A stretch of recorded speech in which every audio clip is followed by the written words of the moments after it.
Urdu point T V کے معزز ناظرین السلام علیکم۔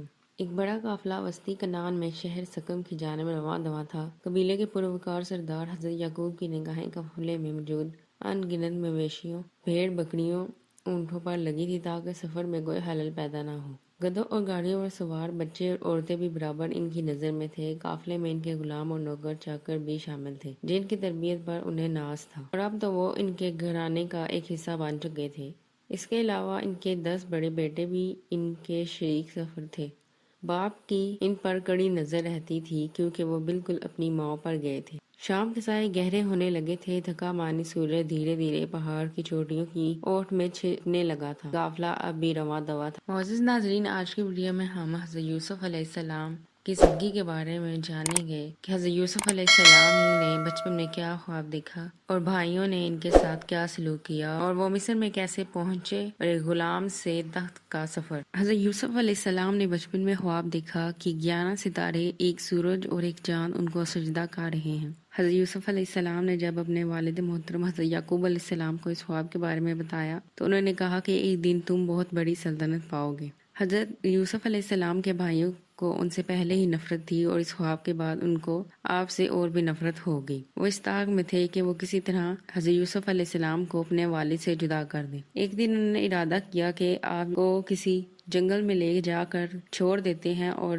بابا کو آ کر کہتے ہیں کہ آپ کو جنگلی جانوروں نے کھا لیا۔ ایک دن ان کے بھائیوں نے دور ہی سے ایک تنہا شخص کو آتے دیکھا۔ اس پر نظر پڑتے ہی ان کے دلوں میں سوئی ہوئی نفرت ایک دم جاگ اٹھی۔ روبن نے تنزن کہا، وہ دیکھو خواب دیکھنے والا چلا آ رہا ہے۔ سب کے سب ایک آواز ہو کر چل اٹھے، چلو اس سے جان چھڑائیں، ہمیشہ کے لیے اس کا خاتمہ کر دیں۔ بابا سمجھے گے کہ اسے کوئی جنگلی جانور کھا گئے ہیں۔ اس وقت روبن کو اپنی جان کے لالے پڑے ہوئے تھے۔ حالات قابو سے باہر ہوتے جا رہے تھے۔ وہ سب سے بڑا تھا، اس پر یوسف کی ذمہ داری عائد ہوتی تھی۔ اس نے حکمت عملی سے کام لیتے ہوئے کہا، سنو، اسے جان سے نہیں مارتے بلکہ کسی قریبی گڑھے میں پھینک دیتے ہیں۔ دیکھو، اسے اذیت نہ دینا، بس ذرا ڈرا دھمکا دینا۔ اس کا ارادہ تھا کہ جب کوئی بھی آس پاس نہیں ہوگا تو وہ حضرت یوسف کو بچا کر واپس باپ کے پاس بھیج دے گا۔ بھائیوں پر نظر پڑتے ہی انہوں نے ہاتھ پھیلایا اور دور ہی سے زوردار آواز میں سلام کیا، لیکن جواب میں گمگین خاموشی اور بھائیوں کے کرہت چہرے دیکھ کر ان کا دل کانپ اٹھا اور پھر وہ آنن فانن اپنے بھائی پر ٹوٹ پڑے۔ آؤ، تم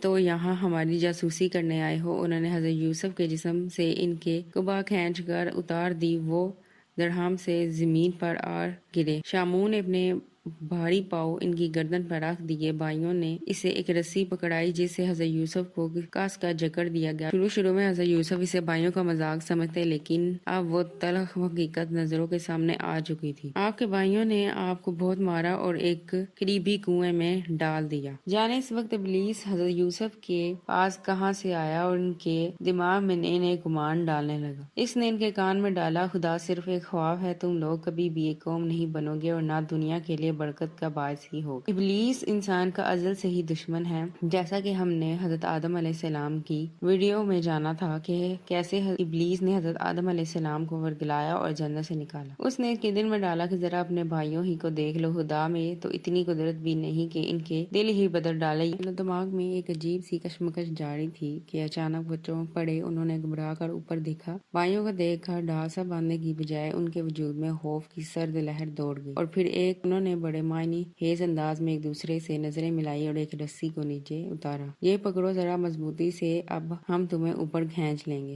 حضرت یوسف جب گھڑے سے باہر نکلے تو ان کا حلیہ دیکھنے والا تھا۔ ان کا سارا جسم کیچڑ سے لت پت تھا اور زخموں سے رسے والے خون نے مٹی کے ساتھ مل کر ان کی حیت ہی بدل ڈالی۔ انہوں نے باہر آ کر سکھ کا سانس لیا۔ انہیں یوں محسوس ہوا جیسے یکدم ساری بلائیں ٹل گئی ہوں، لیکن اگلے ہی لمحے گویا آسمان تٹ پر ٹوٹ پڑا، سب امیدیں پانی بھر گئی۔ گھڑے کے پاس تاجروں کا ایک قافلہ کھڑا تھا۔ حضرت یوسف بے بسی کے عالم میں ایک ایک چہرے کو تکتے اور التجا کرتے رہے کہ اس امید پر کہ شاید کہیں رحم کی جھلک نظر آ جائے۔ آخر ان کی پر امیدیں نگاہیں یہودا پر ٹھہر گئی۔ انہوں نے سوچا کہ بڑا بھائی ہونے کے ناطے اس کا دل ضرور رحم کرے گا۔ وہ یہودا کے پاؤں پکڑ لیے اور رو رو کر التجا کرنے لگے، یہودا بھائی دیکھو، میں تمہارا بھائی ہوں، اگر میری کوئی بات آپ کو بری لگی تو معافی چاہتا ہوں، جیسے آپ کہیں گے ویسا ہی کروں گا۔ خدا کے واسطے مجھے ان لوگوں کے ہاتھ نہ بھیجو، یہ مجھے غلام بنا لیں گے، مت کرو یہ ظلم، بھائی رحم کرو۔ جو بس آگے کچھ نہیں، 20 روپے پر بات ختم کرو اور اس منحوس کو ہماری نظروں سے دور لے جاؤ۔ یہ جملہ حضرت یوسف کے لیے ایک دھماکے سے کم نہ تھا۔ انہیں اپنے کانوں پر یقین نہیں آ رہا تھا۔ ان کے بھائی نے انہیں یوں کوڑیوں کے مول بیچ ڈالا۔ قافلہ مصر کی جانب رواں دواں تھا۔ حضرت یوسف کے دل میں وسوسوں اور اندیشوں نے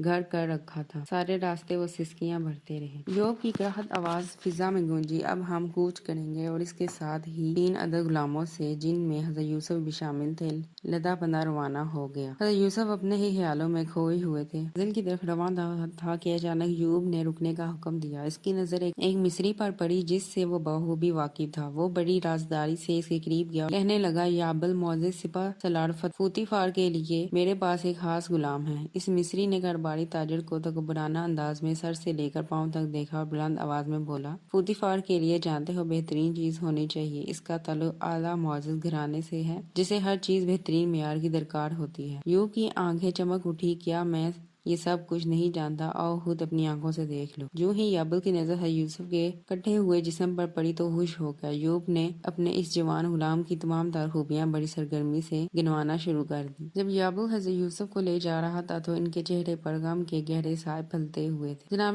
پوطیفار کو بھی حضرت یوسف علیہ السلام بہت اچھے لگے۔ پوطیفار ہمیشہ حضرت یوسف کی تعریف کرتے رہتے، حتیٰ کہ ان کا ذکر اپنی بیوی سے بھی کرتے، چونکتے نہیں تھے۔ یہ عبرانی نوجوان تو ہمارے گھر کی دولت ہے۔ اس کی بیوی مسکرا دیتی تھی۔ وہ تو پہلے ہی اس پر کشش عبرانی کو، جو اب ایک بھرپور مرد بن چکا تھا، حسرت بڑی نگاہوں سے دیکھتی رہتی تھی۔ پوطیفار اپنے منصبی فرائض کی ادائیگی کے لیے اکثر گھر سے باہر رہتا تھا۔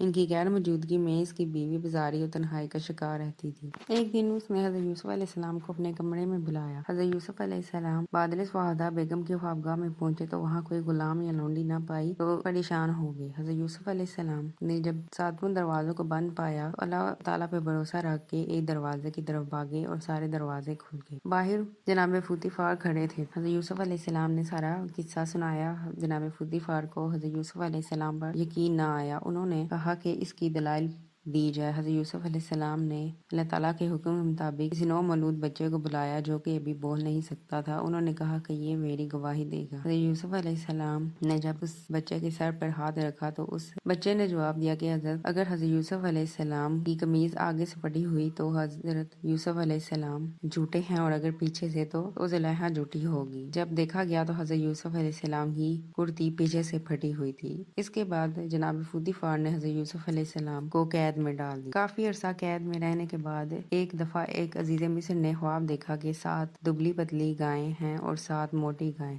7 دبلی پتلی گائیں موٹی گاؤں کو کھا رہی ہیں۔ عزیز مصر کو پتہ لگا کہ قید میں ایک قیدی ہے جس کو خواب کی تعبیروں کے بارے میں علم ہے۔ اس نے حضرت یوسف علیہ السلام کو پیغام پہنچایا اور اس خواب کے بارے کی تعبیر جاننے کے لیے کہا۔ حضرت یوسف علیہ السلام نے خواب کی تعبیر کچھ یوں بیان کی کہ اس شہر میں 7 سال خوشحالی ہوگی اور 7 سال ہی قحط پڑے گا۔ پہلے تو عزیز مصر کو ان پر یقین نہ آیا، لیکن اسے اس بات پر یقین کرنا پڑا۔ خوشحالی کے 7 سالوں میں انہوں نے غلہ جمع کیا اور پھر قحط کے 7 سالوں میں اس کو استعمال کرنا شروع کیا۔ اسی دوران حضرت یوسف علیہ السلام کے بھائیوں کے ہاں بھی غلہ کی قلت ہو گئی اور وہ غلہ کے لیے حضرت یوسف علیہ السلام یعنی کہ مصر پہنچے۔ جب حضرت یوسف علیہ السلام نے اپنے چھوٹے بھائی بنیامین کو دیکھا تو انہوں نے سوچا کہ میں اس کو یہی رکھ لیتا ہوں۔ انہوں نے حضرت یوسف علیہ السلام نے حضرت بنیامین علیہ السلام کے سامان میں ایک شاہی برتن رکھ دیا اور ان پر چوری کا الزام لگا کر انہیں اپنے پاس رکھ دیا اور اپنے بھائیوں سے کہا کہ وہ جا کے اپنے باپ کو بتائیں کہ ان کے بیٹے نے چوری کی ہے، اور اس پر عزیز مصر نے انہیں اپنے پاس قیدی بنا لیا ہے۔ وہ لوگ بہت گھبرا گئے کیونکہ پہلے بھی حضرت یوسف علیہ السلام کی گمشدگی کا اپنے باپ کو بتا کر پوری زندگی کے لیے ان کو ناراض کر دیا تھا۔ اب ان کے دوسرے بیٹے حضرت بنیامین کے بارے میں کیسے بتاتے؟ ان میں سے 2 بھائی حضرت یعقوب علیہ السلام کے پاس گئے اور یہ ساری داستان سنائی۔ حضرت یعقوب علیہ السلام کو اس میں کوئی سچائی نظر نہ آئی۔ اس کے بعد حضرت یوسف علیہ السلام نے اپنے بھائیوں کو بتایا کہ میں وہی بھائی ہوں جس کو تم لوگوں نے کوڑیوں کے داموں غلام بنا کر بیچ دیا تھا۔ اس کے بعد حضرت یعقوب علیہ السلام کو حضرت یوسف علیہ السلام نے مصر میں بلایا اور شاہی انداز میں ان کا استقبال کیا، اور تمام بھائیوں، ان کی والدہ اور ان کے والد نے ان کو سجدہ کیا، اور حضرت یعقوب علیہ السلام نے ان کو بتایا کہ وہ وہی خواب ہے جو انہوں نے بچپن میں دیکھا تھا، آج اس کی تعبیر ہو گئی ہے۔ معزز ناظرین، امید ہے آپ کو ہماری ویڈیو اچھی لگی ہوگی۔ حسب معمول اگر ویڈیو اچھی لگی ہے تو ویڈیو کو لائک کرنا اور چینل کو سبسکرائب کرنا مت بھولیے گا۔ ملتے ہیں آپ سے ایک دلچسپ سائنسی یا تحقیقی ویڈیو کے ساتھ، اب تک